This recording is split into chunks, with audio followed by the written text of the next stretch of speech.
Pessoal, um recadinho rapidinho antes do corte. Siga o podcast Ufologia e Ideias no seu agregador de áudio favorito em seu smartphone. Google Podcast, Spotify, Amazon Music, Apple Podcast. Valeu! Um dos caras que fala abertamente sobre a possibilidade de vida é o Avi Loeb. Se não me engano, é um astrofísico de Harvard. Quando teve aquele objeto que veio extra-solar, né? Veio fora do sistema solar, é o Oumuamua. O charuto lá. Charuto. Parece um cocô de gato. E quando ele passou pelo sistema solar, pessoas ficavam tentando entender, porque ele tinha um padrão muito estranho, né? De movimento, velocidade. Parecia que ele aumentava a velocidade, depois diminuía. Então, aí, segundo algumas observações, chegaram à conclusão que ele era gelo de hidrogênio, né? Hidrogênio congelado. Né? Não lembro se teve depois uma outra observação que conseguiu dar uma outra composição, mas até onde eu lembro era isso, hidrogênio congelado. Era de gelo. E aí ele falou que não, pode ser também uma sonda. Por que não? Porque, e isso eu até acho interessante que ele levantou. A gente está acostumado a pensar que quando a gente é visitado por um alienígena, vai vir a nave com um ET dentro. É. Mas por quê? Se eles são uma civilização tão avançada, por que eles iam mandar alguém dentro? Mandam um drone, um robô. É. A gente vai fazer isso. Por exemplo, quando a gente começar a pesquisar o universo interestelar, o espaço interestelar, a gente não vai mandar um astronauta para lá, porque é arriscado, vai demorar muito para mandar um astronauta para lá. O que a gente vai mandar? A gente vai mandar inteligência artificial, robôs para lá. Então, se a gente está pensando em fazer isso, por que uma civilização alienígena também não pensaria? Então, poderia ser uma sonda. Até essas sondas que as pessoas estão vendo por aí, que falam que é o ZWAP e tal, porque esse é o cara falando, o Avi Loeb. Por que não pode ser uma sonda, uma máquina, tentando fazer sondagem, entendeu? Agora é que tá, né? Ela chegou aqui depois de anos-luz viajando, descobrimos vida, vai mandar o dado pra onde? A civilização já morreu, sabe? Todo mundo já tá morto, né? O planeta já explodiu, qualquer coisa do tipo. Mas eu acho interessante essa abordagem, né? A gente pensa que vai vir a nave com o ET saindo. Não, por que eles iam mandar um ET? Manda um robô, muito melhor. Sabe? Ou então, eu acredito que além de robôs vai ter outro tipo de vida que é meio orgânica, meio máquina, né? Então tem tanta coisa que pode acontecer, né? Então ele fala isso. Só que o que acontece com esse Avi Loeb? Ele é rechaçado muitas vezes, é tido como maluco e sempre tentam manchar a reputação dele porque ele fala essas coisas. Entendeu? Ele não tem medo de especular. Só que uma coisa que ele faz é que ele sabe muito bem que o que ele está fazendo é uma especulação. Ele não está afirmando, ele está especulando. Só que muitas pessoas têm receio de fazer isso porque pode ser mal visto, né, pela academia e coisa do Mas tipo. já foi provado que não tem a menor possibilidade de ser uma nave, alguma coisa alienígena? Esses WAPs, Não, esse... o Oumuamua. É. Então, o que acontece é assim... Como que é o nome? O Oumuamua. É um nome havaiano, alguma coisa. Uma momoa. Eu não lembro, tinha um significado, mas agora eu não lembro. E então, fizeram observações com ele, chegaram à conclusão que ele parecia ser de gelo e tal, mas ele passou muito rápido. Não deu tempo. E muito longe. Então, é difícil de a gente pegar mais dados sobre ele. Então, conforme nosso equipamento vai evoluindo, a gente está construindo cada vez mais telescópios melhores. Enfim, a gente está tentando... Vai lançar agora o James Webb no final do ano, que vai ter também uma grande visão sobre o universo. Então, a gente vai poder trazer dados melhores sobre esses objetos que vêm de fora do sistema solar. O que a gente captou do Oumuamua é isso. A gente sabe que ele era de gelo, que ele veio de uma trajetória X, que ele veio de uma direção Y, mas não dá para descartar outras fontes dele, entendeu? Mas o Avi Loeb levantava essa lebre aí de que podia ser uma sonda. E desses telescópios, qual que é o problema deles estarem aqui na Terra e os que a gente manda para o espaço? Qual a diferença? Então, o que a gente tem aqui na Terra tem um problema, né? Para ele poder olhar para o espaço, ele tem que atravessar a atmosfera. Mas dá para fazer uns maiores. Dá para fazer alguns maiores. Tem uns de rádio que não captam a radiação visível, assim, Sei. emissões de rádio, que até esses que pegam esses sinais que vêm de magnetários, etc. Mas os ópticos são melhores para colocar no espaço, porque lá eles têm uma visão bem limpa, né? De um espaço e conseguem ver dados melhores sem essa... Tem telescópio que consegue compensar, né, essa interferência da atmosfera. Mas é muito melhor mandar para o espaço. E o James Webb, ele vai ficar no espaço e bem longe da Terra, né? Ele vai ficar... Eu não lembro quantos milhões de quilômetros, mas vai ficar bem longe. Se quebrar, lascou. Ele vai ficar parado? Ele vai ficar numa órbita, ele vai ficar orbitando o Sol, se eu não me engano. Ah, é? É. E ele vai ter. Aí sim as pesquisas sobre busca por vida fora da Terra vão ficar interessantes, porque ele é tão potente que ele vai conseguir olhar até atmosferas de exoplanetas e Caramba. tentar pegar alguma assinatura de que existe vida. Por exemplo, uma assinatura de vida é metano.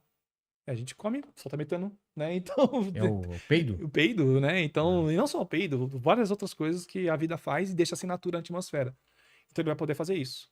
Tem cientistas que falam que, tipo, a questão não é se a gente vai detectar a vida fora da Terra, e sim quando. Porque o nosso equipamento é cada vez melhor, vindo cada vez mais longe e captando cada vez mais dados. Então vai chegar uma hora que a gente vai falar, ó, tem vida aqui, sabe?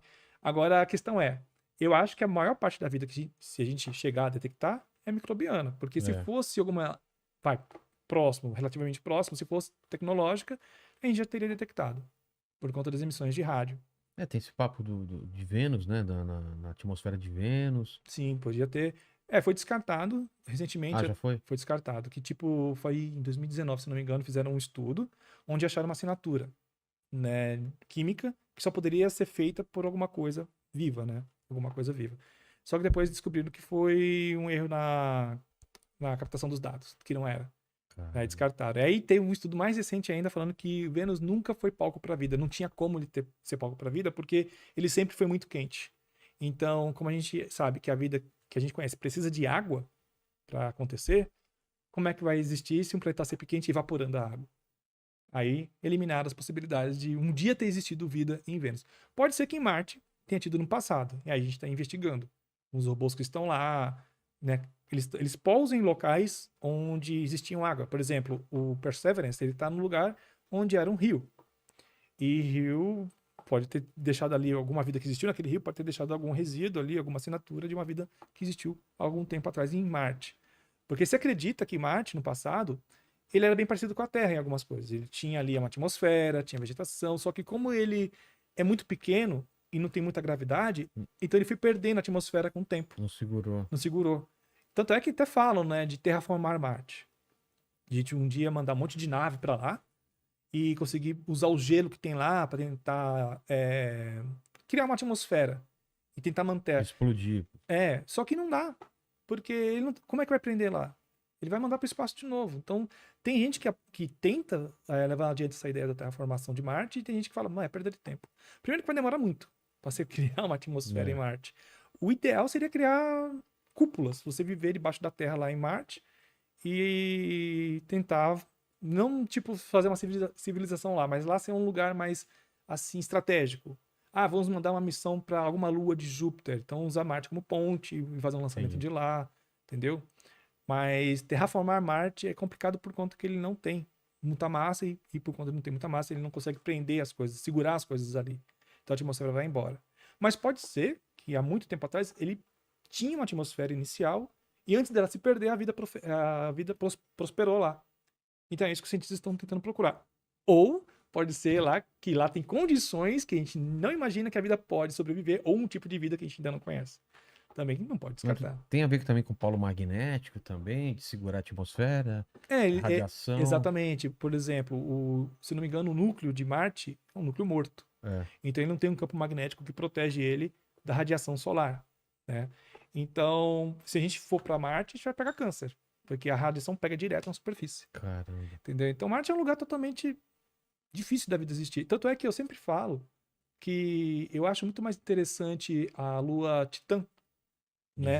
De Júpiter. Titã... Saturno. É de Saturno? Saturno. Que ela tem uma atmosfera densa e ela tem metano líquido. Tem mares de metano, né? Então tem um mar de metano ali que, sei lá, de repente pode existir algum tipo de micro-organismo que consiga sobreviver lá. E tem uma atmosfera, ele parece muito mais um planeta do que Marte. Um planeta assim que eu digo parecido com a Terra. Tem mais semelhanças com a Terra do que Marte. Marte é uma grande rocha gigante. Que Elon Musk é apaixonado. Mas Titã tem terra firme e tem água? Tem. Ou é só água? Não é água, é metano em estado líquido. Né? Metano, mas aí... E o lance da água? Como você faz água no lugar? Então, tem como você separar, né? Como ele está em estado líquido, você tem como fazer um processo que separa o metano lá do líquido que você quer, no caso a água, e tentar fazer alguma coisa lá. Eles vão mandar uma missão com tipo uma sonda que parece um helicóptero. Que como lá tem uma atmosfera densa, ele vai poder sobrevoar e investigar, né, a região ali de Titã. Mas vai demorar muito para chegar, Cara, porque Saturno está bem mais longe do que Júpiter. Júpiter, por exemplo, ele tem a sonda Juno, que está fazendo as fotos lá, tirando foto da superfície das nuvens de Júpiter. Os dados da Juno demoram 40 minutos para chegar aqui, caramba. porque está muito longe, entendeu? Então, Plutão, eu lembro que Plutão, os dados da New Horizons, se eu não me engano, demoravam acho que 16 horas para chegar aqui. Então, Saturno está bem longe, então a missão vai demorar muito, os dados que ele colher vai demorar muito para a gente receber. Então, é uma missão que vai demorar mais. Acho que eles vão tentar primeiro fazer missões lá em Europa, Lua de Júpiter, que é mais próximo, porque lá tem essa Lua Europa, ela tem uma crosta de gelo e abaixo dela tem água, tem um Tá. mar. E pode ser, onde tem água, de repente pode ter vida microbiana lá. Eu acho que em algum momento a gente vai descobrir vida aqui mesmo no sistema solar.